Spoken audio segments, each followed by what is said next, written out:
Hello, my name is Michael Jones, and today I'll be talking about emerging trends in educational technology for Class CUR 540, May 19th, 2020, and instructor Deborah Clark. Today's presentation will advocate Kahoot and other online learning tools because they could be so much more.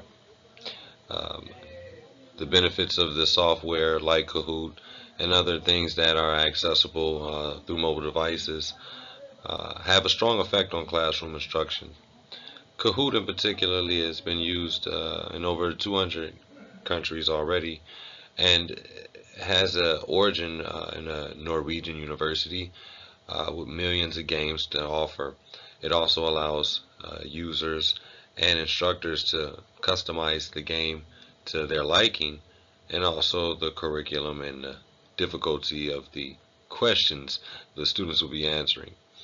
Uh, it's utilized also by Fortune 500 companies because it also includes a school version and a business version. So there's also millions of corporate users that are also using Kahoot for their business purposes um, because it has that many tools. Kahoot and in-class instruction. A lot of these new modern devices that students are using nowadays, uh, they've already used at home. And these applications that have been put on Android devices and even iPhones transfer over into iPads and tablets. So students are developing skills in class and outside. These skills that they develop prepare them for assessment. 21st century learners are usually already savvy with cell phones. In my time, it was a home desktop. If you didn't have a computer, you were left out of a lot of things. If your classroom didn't have a computer, then the class had no interactive learning. Nowadays, it's totally accessible. It's totally mobile. Um, these things students need to build a network. They're networking within themselves in the class, and things like Kahoot can take the students outside of the classroom. It also helps them to see what other students are doing and to also thrive and build off of that. Uh, it adheres to Common Core standards. Here in Illinois, the schools have to adhere to the Common Core standards, which Kahoot can also adapt to at any grade level from K through 12.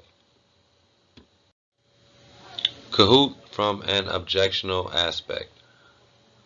There's always a negative classroom impact to anything new that's brought along. And with a new classroom, with technological formats, things could definitely get out of hand. In these atmospheres, the teacher has little involvement because the students are doing all the networking themselves. In these cases, the work that they do online, most of the time, the studying, the watching the videos, the games that are learning based, uh, cannot determine any outcome into the grades for the student in that year. But they're a healthy tool for exercise, but exercise purpose only. The student is being monitored, the software is being monitored for appropriate use, and of course things like this can get out of hand, and it's a whole new ball game for teachers. It seems to me that the benefits do outweigh the negative, although the negative can be overlooked. Some students don't react the same way as all. And whether we see a trend growing with a certain amount of students, and that be the majority, that minority number may rise.